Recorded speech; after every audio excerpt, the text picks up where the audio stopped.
bienvenue à cette nouvelle émission de Vue d'ici. Encore une fois, cette semaine, on vous présente 4 différents reportages avec nos 4 journalistes qui sont présentes aujourd'hui. Donc, Camille, Marie-Frédérique, Mégane et Chloé vont nous présenter des entrevues qu'elles ont réalisées avec des gens d'ici.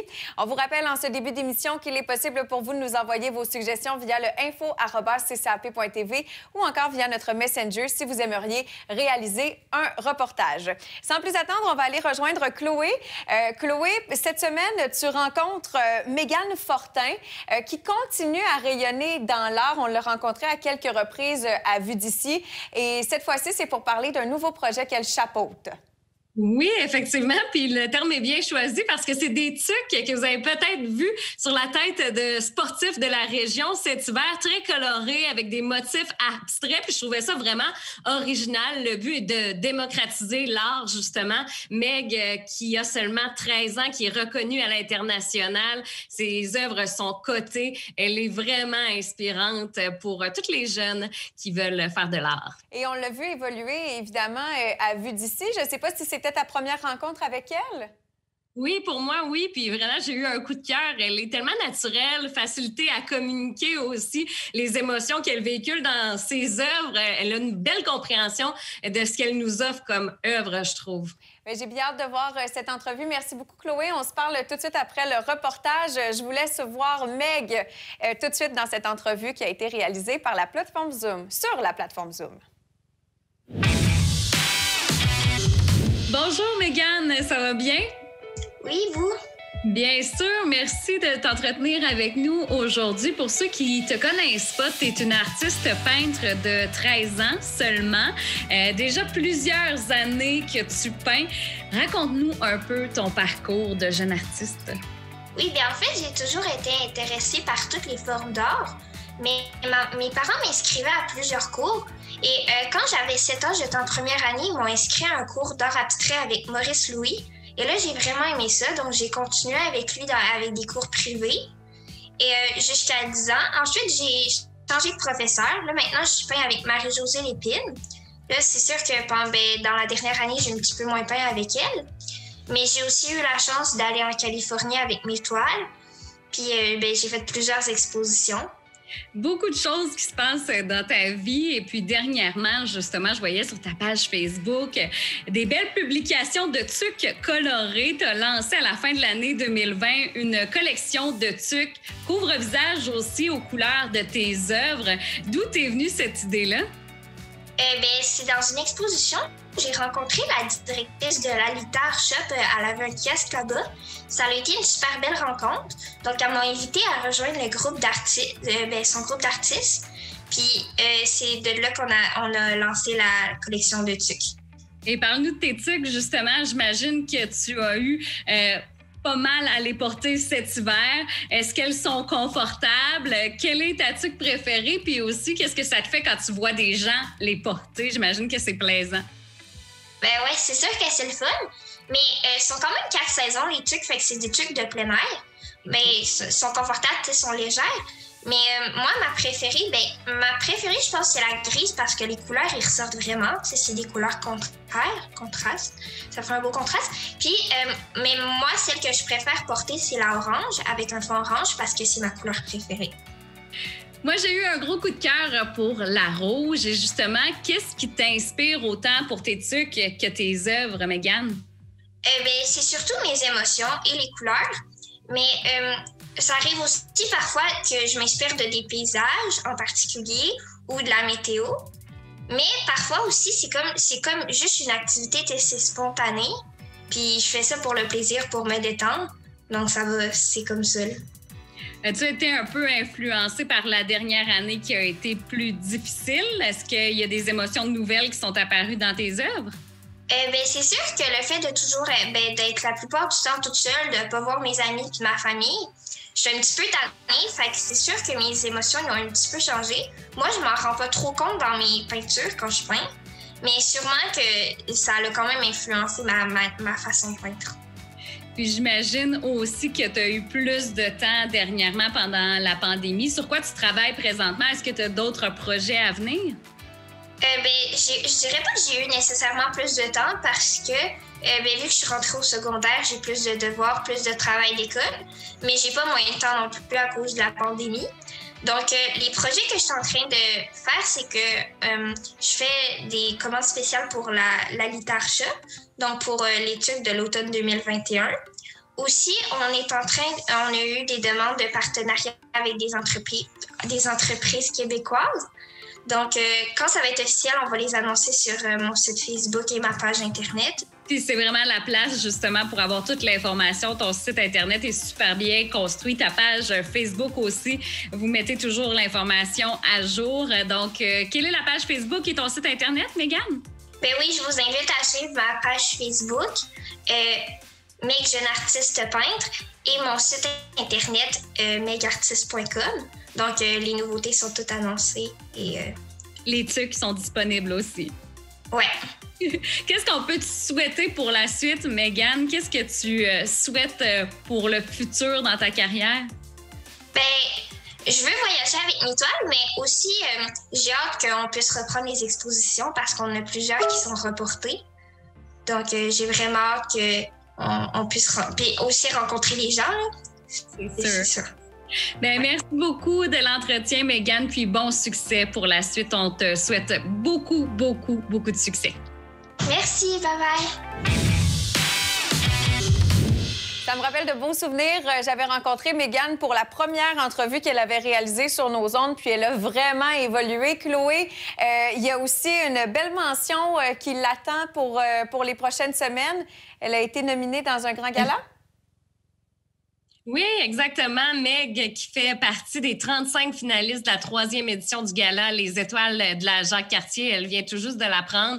Elle est finaliste dans la catégorie personnalité culturelle de l'année. Alors, bonne chance à Mégane et à tous les artistes et autres personnalités là, qui sont en nomination pour le gala des Étoiles qui va avoir lieu le 27 mai prochain. Bien, merci beaucoup, Chloé. On va te retrouver bientôt pour une autre émission de Vue d'ici. Sans plus attendre, on va aller rejoindre Mégane qui, cette semaine, elle nous présente un reportage en lien avec les Sentiers du Moulin.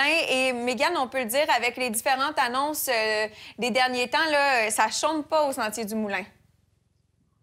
Non, ils sont vraiment occupés. Plus grosse saison de leur vie, des Sentiers du Moulin, je dois dire. J'ai eu la chance de rencontrer le directeur des opérations, Hugues Fournel, pour parler, oui, de la saison hivernale, mais aussi de ce qui s'en vient pour le printemps et l'été du côté des Sentiers du Moulin. Il faut dire qu'avec le printemps qui est à nos portes, il reste encore quelques semaines pour profiter des activités hivernales, que ce soit fat bike, raquettes ou encore ski de fond. Alors, je vous invite à visiter les Sentiers du Moulin, mais aussi à regarder ce fabuleux topo réalisé avec Hugues. Et en plus, tu t'es déplacé directement au Sentier du Moulin. C'est un reportage dynamique. On se reparle tout de suite après. Bonne écoute.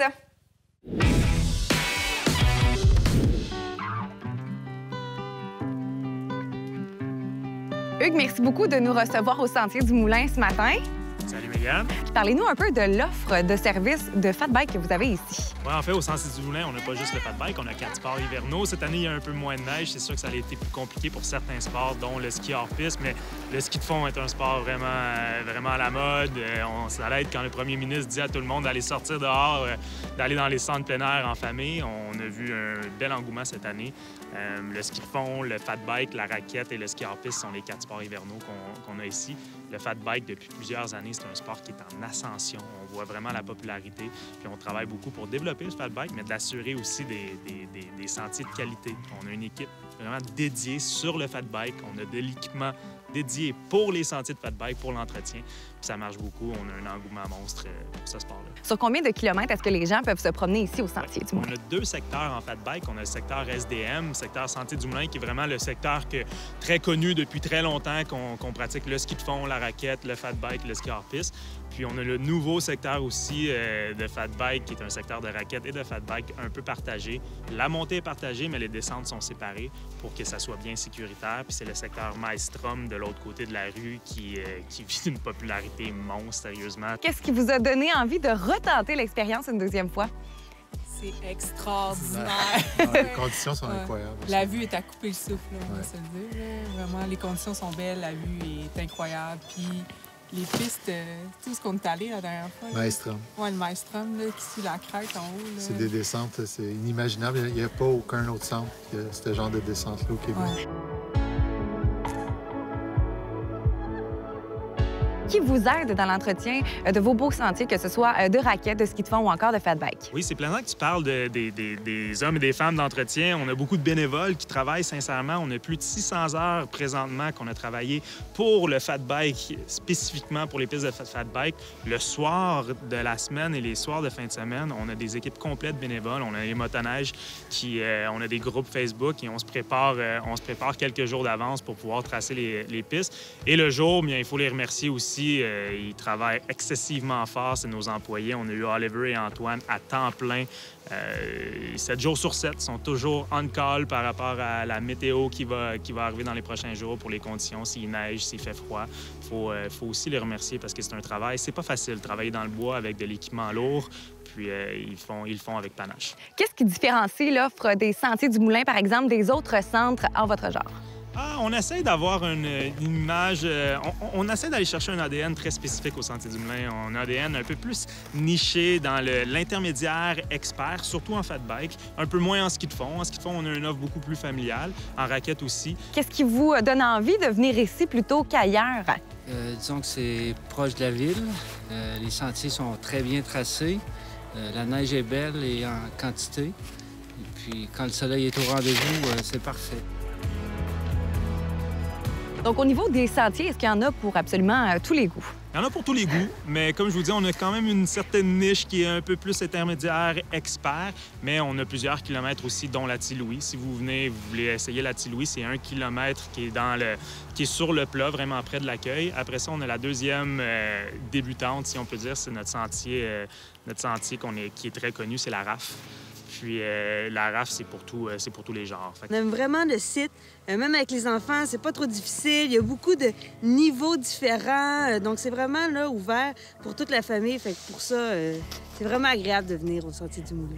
Est-ce qu'il faut réserver longtemps d'avance pour venir pratiquer ce sport-là en famille, par exemple? On va réserver quelques jours à l'avance, surtout pour les fins de semaine. Ça se remplit vite. Dites-vous que les fins de semaine, toutes les fat bikes sont réservées environ à partir de jeudi, vendredi. Fait que si vous voulez vraiment pratiquer le sport, prenez-vous quelques jours à l'avance. Qu'est-ce qui s'en vient pour l'été 2021 au Sentier du Moulin?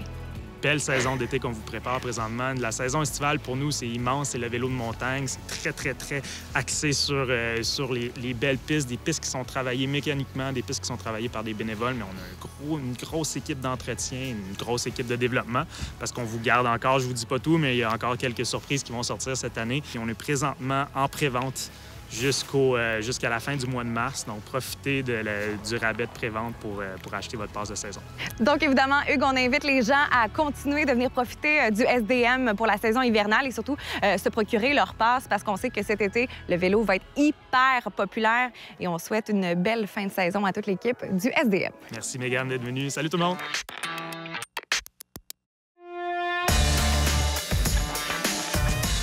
Pas besoin d'aller loin pour s'évader et prendre l'air en plein cœur des montagnes. On vous invite à visiter les Sentiers du Moulin où on vous offre une belle parcelle de nature ou profiter de sports hivernaux tels que le fat bike, la raquette ou encore le ski de fond à proximité de la maison.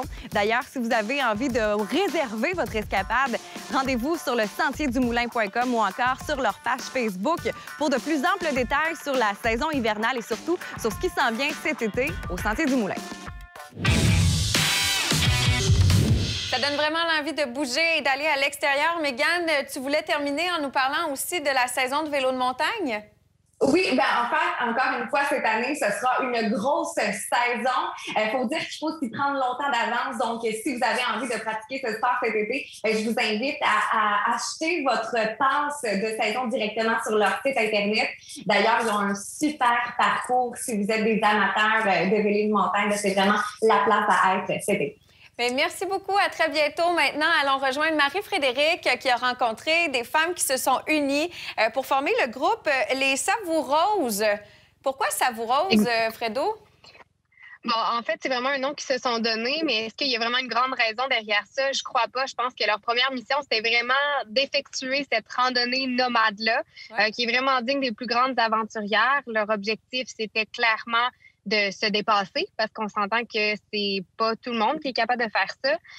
Puis, en plus de ça, c'était d'amasser des sous pour la grande cause du cancer du sein. Donc, c'est un événement international. Je vous invite à écouter le topo parce que, pour vrai, moi, ça m'a vraiment impressionnée. Fait que je vous invite à regarder ça. Bien, merci beaucoup, Marie-Frédérique. Puis tu es dans le concept des gens nomades en nous présentant ton reportage dans la voiture. C'est parti! Je suis présentement en compagnie de Marc-Claude Pagé. On veut en savoir plus. Là, on n'a pas pu accueillir toutes vos consoeurs pour faire cette entrevue. Mais qui sont-elles? C'est qui l'équipe des Savoureuses? Les Savoureuses, c'est 3 filles. En fait, c'est moi la doyenne. C'est Mélanie Lévesque, qui est une collègue de travail. Kathleen Lavoie, qui est ma coiffeuse. Et moi-même, Marc-Claude Pagé. On s'est rencontrés à un moment donné. On a vu ça sur Internet. On s'est dit, tiens, regarde, ça serait le fun de faire ça. Puis l'idée a été lancée. Puis là, c'est quoi votre magnifique projet pour ramasser des dons, en fait, de faire une levée de fonds pour le cancer du sein? C'est un trip de 4 jours dans le désert du Maroc. Donc, 3 jours de marche. Mais il faut comprendre que c'est une marche d'orientation. Donc,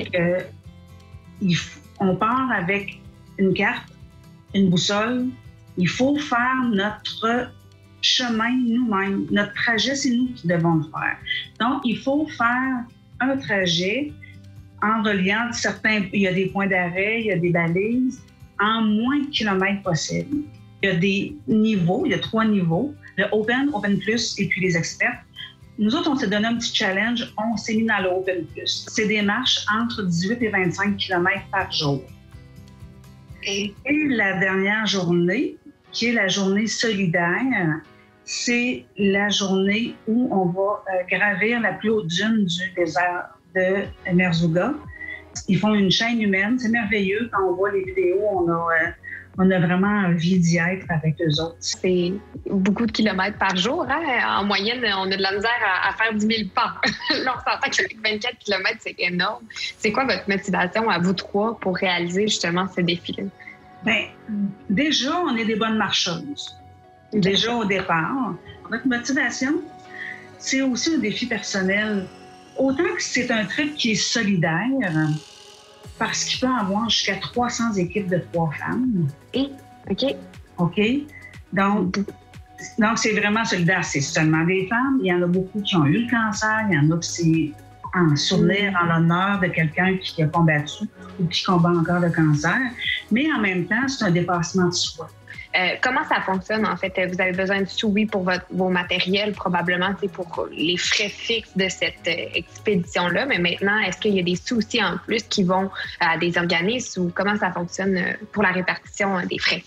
En fait, Deserto remet des sous à chaque année à Ruban Rose. C'est pas une portion de notre voyage ou de nos sous qui sont remis. C'est eux qui gèrent ça.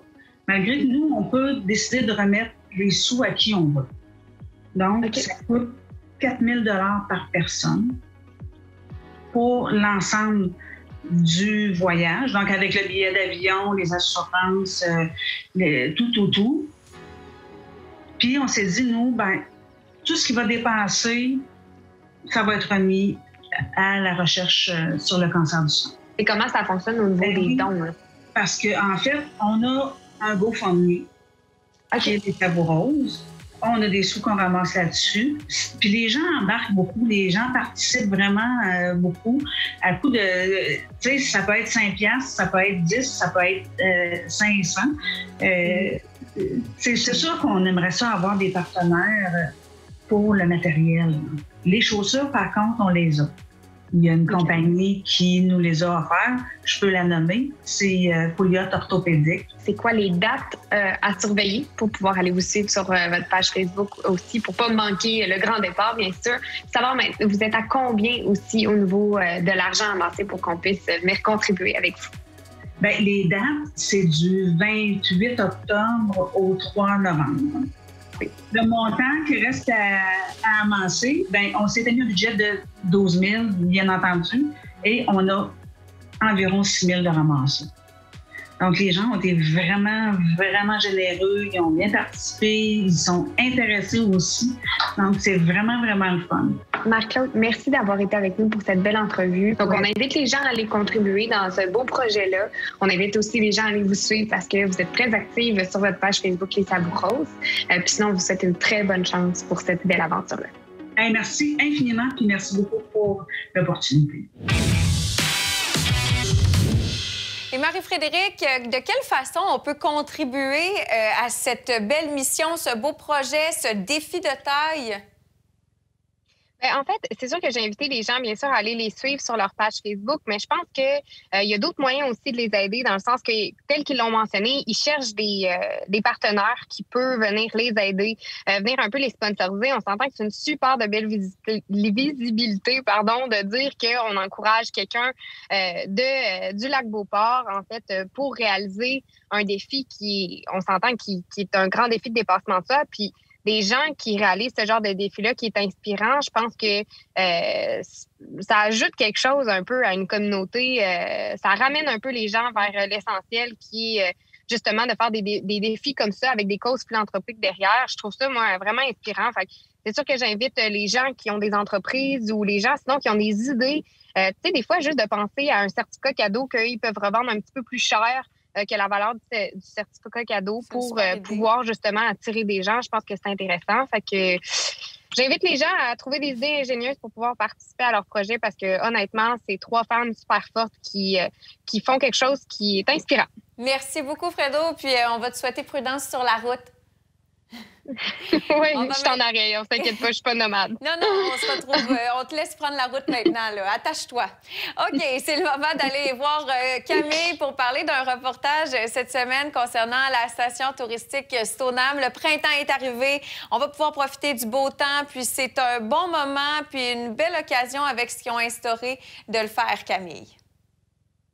Oui, tout à fait, Mélissa. On le sait, la saison de ski tire à sa fin et Stoneham a décidé de mettre sur pied un barbecue là, pour le ski de printemps qui arrive à grands pas et des 5 à 7 pour les gens qui voudraient continuer à faire un petit peu de ski de soirée. Certainement, là, je serai des leurs et j'irai profiter là, de ces derniers moments de saison de ski. Parfait. Bon, bien, on visionne ça tout de suite, Camille. Bonjour, comment allez-vous? Bonjour, ça va bien, merci. Parlez-nous un peu du fameux barbecue qui sera disponible à la station de ski pour ceux qui voudraient manger une petite bouchée entre 2 pâtes. Oui, bien, cette année, c'est certain que le ski de printemps là, va être vraiment différent de ce que les skieurs et planchistes sont habitués de connaître là, de la station touristique Stoneham. Donc, ça va être un barbecue extérieur qui va être vraiment une formule pour emporter, là. Donc, les gens peuvent se présenter, attraper un hot dog, un hamburger, puis manger sur place. Justement, le fait qu'il n'y ait pas de salle à proprement dit ou de table là, pour manger, ça va permettre à un plus grand nombre de personnes de pouvoir profiter des services de barbecue sur le site. Super. Est-ce que l'alcool sera permis? Malheureusement, en raison là, de la gestion complexe là, des consignes suite à la transition en zone orange là, qui nous permet d'offrir un service de restauration, mais non de bar, on a choisi de ne pas vendre d'alcool sur place. Et là, on le sait, le ski de soirée, c'est terminé il y a déjà 2 jours, mais on annonce aux skieurs qu'il y aurait une alternative possible. Vous nous parlez un petit peu des 4 à 7. Oui, ça fait quelques années qu'on a les 4 à 7 à Stoneham pour question de prolonger le ski de soirée là, comme on le peut. Donc, c'est les jeudis, vendredis et samedi soir, à partir de ce jeudi, là, le 25 mars jusqu'au 5 avril, là, date de fermeture de la montagne. La station est ouverte jusqu'à 7 heures le soir, là, sous la lumière du soleil qui va se coucher tranquillement. Donc, c'est une super belle lumière. C'est vraiment un beau moment pour être à la montagne. Puis, cette année, c'est exceptionnel. On donne l'accès aux gens à partir de 3 heures jusqu'à 7 heures. Puis, il va y avoir également des billets en vente, là, qui vont être en vente via notre billetterie en ligne, des quantités limitées pour être certains là, de gérer l'achalandage puis de continuer à respecter les mesures sanitaires en place. Et ça va être vendu comme à la tarification d'un billet de soir normal. Pouvez-vous nous expliquer un peu comment les skieurs qui n'ont pas de passe de saison pourront s'assurer là, pour le ski de printemps d'avoir une place et de pouvoir arriver à la station de ski? En effet, ça a été une saison très différente de ski par rapport à l'approvisionnement des billets de ski pour les skieurs et les planchistes. Donc, toute la saison, on a vendu nos billets exclusivement en ligne via notre billetterie en ligne qui est accessible là, au stobillets.com, stobillets.com. Sinon, les gens peuvent se diriger vers notre site web là, pour avoir le lien vers la billetterie en ligne. Donc, moi, je conseille aux gens, quand ils savent qu'ils veulent aller skier, de faire leur achat le plus rapidement possible en ligne. Vous allez voir là, avec le calendrier, lorsqu'on sélectionne notre date de la journée où on veut skier, on voit toujours l'inventaire disponible. Donc, s'il reste 50 billets, 100 billets, 200. Donc, les gens pourront être en mesure là, d'aller voir ça puis de prendre une chance s'ils décident d'attendre un petit peu plus en raison de la météo. Je conseille aussi aux gens de toujours retourner voir à la dernière minute. Il peut y arriver qu'on ajoute de l'inventaire dernière minute là, quand, supposons que la météo a changé ou on voit que finalement, le samedi d'avant, on avait eu moins d'achalandage de la part de nos abonnés. Ça se peut qu'on ajoute de l'inventaire. C'est vraiment géré au jour le jour. Nous, notre objectif, c'est de permettre au plus de skieurs et planchistes possible d'avoir accès à la montagne tout en demeurant là, sécuritaire puis fidèle aux consignes de la santé publique. Et donc, on en profite pour annoncer aux skieurs que la saison de ski va se terminer la fin de semaine de Pâques, soit le 5 avril prochain. Madame Lacasse, auriez-vous un dernier mot pour les skieurs cette année? Oui, dernier mot pour les skieurs et planchistes. Au fait, je pense que je m'adresserai à ceux qui sont débutants ou qui n'en font pas encore. Le ski de printemps, c'est vraiment un bon moment pour s'initier parce que les conditions sont vraiment clémentes, il fait doux, la neige est molle. Et puis, un secret bien gardé à Stoneham, c'est que notre pente-école est gratuite pour tout le monde. Donc, peu importe votre âge, si vous avez un équipement, on a aussi de l'équipement qui est en location là, à notre centre de location Sport Alpin. Ça peut être une belle activité là, pour terminer la saison là, que d'aller emprunter les tapis magiques de la Pente-École. Et puis, l'accès est gratuit en tout temps. Merci beaucoup pour votre temps aujourd'hui, Madame Lacasse. On souhaite aux amateurs de ski une belle dernière fin de saison et on espère une prochaine saison de ski qui reviendra peut-être à la normale. Donc, merci beaucoup et passez une très belle journée. Grand plaisir. Merci pour l'invitation. Camille, c'est un super reportage. Ça donne aussi l'envie d'aller faire du ski ou encore de la planche? Tout à fait. C'est certain que j'irai faire un tour d'ici la fin de la saison. Le ski de printemps, c'est vraiment mon moment favori de la saison de ski. Il fait beau. On peut prendre un petit barbecue là, entre deux pentes. Vraiment, là, j'y serai, c'est certain. Puis dézipper notre manteau. À très bientôt, Camille. On te retrouve la semaine prochaine pour un autre reportage. J'en profite en quittant à vous inviter à suivre notre chaîne YouTube, à écouter à nouveau l'émission, puis aussi à suivre ccap.tv sur les réseaux sociaux. On se dit donc à la semaine prochaine pour une autre émission de Vue d'ici qui file rapidement pour cette saison. Il nous reste encore seulement quelques épisodes à vous présenter. À bientôt!